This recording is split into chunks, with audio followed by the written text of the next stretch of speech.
Hello everyone, welcome to Group 2's research project, which was on child language brokers. My name is Samantha Martinez, and the rest of our group consisted of Chloe Lopez, Alma Sanchez, Grayson Taylor, and Vivian Tai. We are all either English majors or have an English minor. The topic of our presentation is child language brokers.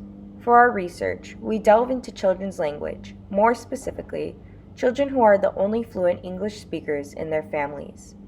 We hope our research will allow us to learn more about child language brokers. These children are forced to serve as a language broker at a young age and are highly dependent on to help translate things for their parents, whether it be school paperwork and important documents or a label at the grocery store. This topic interests us because two of our group members, Vivian and Alma, are first-generation immigrants who are child language brokers themselves.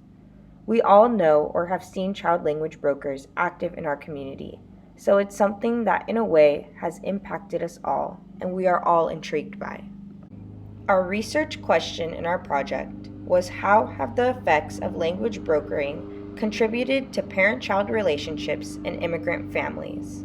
Before going into our research and what we found, we'll start with the definition of what a language broker is. Language brokers are people who participate in multiple communities of practice and bring ideas from one into the other. That is, people who introduce innovations to their social networks. Our research is based on qualitative vignette-based interviews that were done to collect insight from a child broker and their parents on their experiences with language brokering. We use these interviews to gain insight on how being a child language broker affects parent-child relationships. This is how we went about collecting our data. Our participants consisted of 5 different pairs of children and parents, 10 people total. Sebastian and Maritza, Rosa and Celia, Eric and Maria, Nimrit and Kuldeep, Sammy and Chi. All our children were now adults who were child language brokers growing up, and their parents were immigrants who needed assistance with translation, either non-English speaking or minimal English. All the children were bilingual, 3 in Spanish and English, 1 in Punjabi and English, and 1 in Vietnamese and English. 3 parents spoke Spanish, 1 spoke Punjabi, and 1 spoke Vietnamese. Everyone was interviewed in the language they were most comfortable with, and the interviewee translated the information for them. Our data was officially collected through audio recordings of the interviews.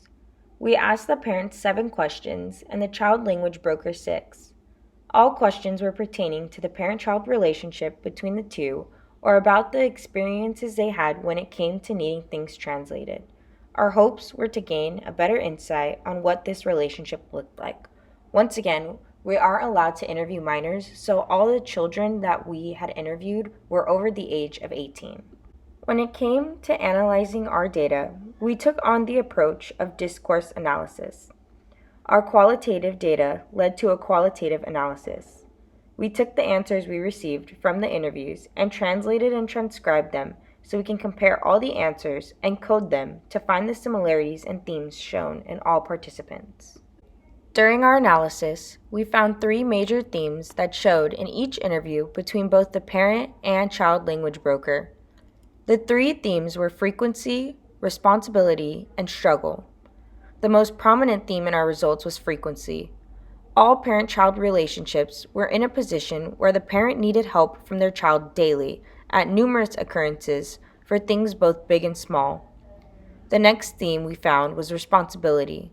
A lot of the parents and child language brokers mentioned the responsibility that fell onto them because of the position they were in. There was a lot of pressure on the children to be readily available and were left responsible for translating many things, some of them being words they couldn't understand but had to try to figure out. The last theme was struggle. Both the child and parent struggles with their situation. The parents struggled with constantly needing to depend on their children for help and feeling helpless and frustrated on their own. The child often struggled with feeling isolated and pressured to help their families, even when they couldn't fully understand. It's clear that there were large struggles that played a big part in these relationships. As I mentioned before, almost every theme was shown from every interview we did with each participant. but here's a few examples of how we came to our results when coding. The first quote comes from Sebastian. I would need to translate very often.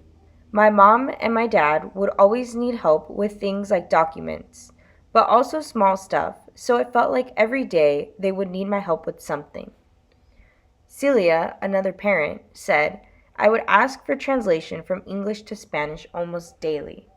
There were many instances like this where either the child or parent discussed how frequently they needed help with translating items.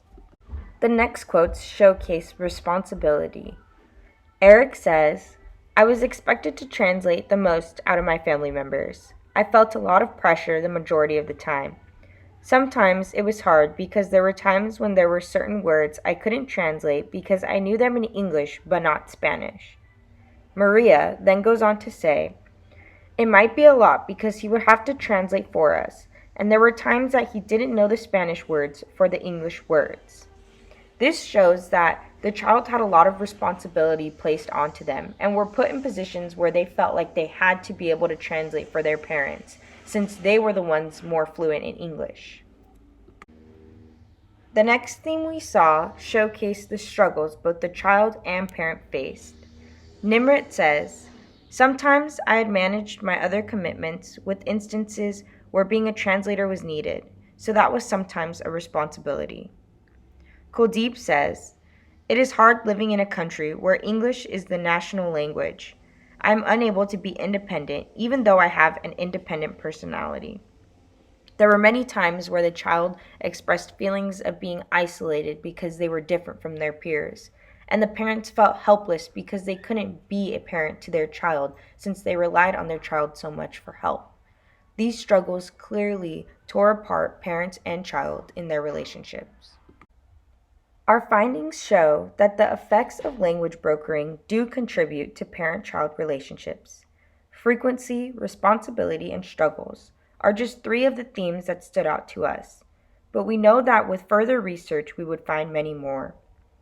There were times where the child would feel frustration towards a parent for always needing to be available for help and having to do so many tasks to help. The parent would also feel frustrated when the child wasn't able to translate certain things for them. It's clear that the relationship overall is overwhelming and consuming for both the parent and the child. It's not easy to be in situations like these, where the child is so heavily dependent on at a young age, and the parent feels shameful for needing as much help as they did. These relationships are not easy, and it's important that we advocate for child language brokers and try to encourage our communities and schools to offer more help for immigrant families in this situation to help distress the situations they're put in. One limitation in our research was the amount of child language brokers and parents we were able to interview.